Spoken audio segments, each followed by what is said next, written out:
Danes bomo govorili o Primožu Trubarju, ki je živel nekaj 100 let nazaj in s knjigo zavedno zaznamoval slovensko zgodovino. Rodil se je leta 1000... ups, tega še ne smem povedati. Rok, kar na dan z vprašanjem. Ja, malce sem se ustrašil, Žan. No, bom prebral vprašanje. Leta 2008 je bilo v Sloveniji Trubarjevo leto, saj smo takrat praznovali okroglo obletnico njegovega rojstva. Katero? A 300-letnico, B 400-letnico, C 500-letnico ali D 600-letnico?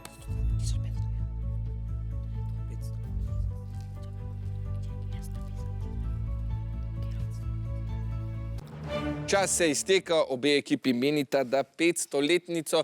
Vijoličasti, malce ste razmišljali, se posvetovali, kako da ste se potem odločili za C?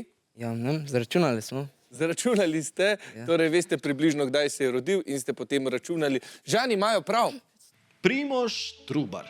Verjetno najbolj znan slovenski duhovnik, osrednja osebnost reformacije na Kranjskem in avtor prvih natisnjenih knjig v slovenskem jeziku. Rodil se je leta 1508 na Rašici pri Velikih Laščah kot Primož Malnar. Malnar oziroma Mlinar je bil priimek njegovega očeta. Trubar oziroma Trobar pa se je pisala njegova mati in ta priimek je prevzel šele kasneje. Ko je bil star 12 let, mu je turjaški grof omogočil šolanje za duhovnika. Sledilo je življenje polno učenja, duhovnosti in tiskarskih podvigov. Če vam njegova podoba in resen pogled uideta iz spomina, si ga lahko gledate na našem kovancu za 1 evro.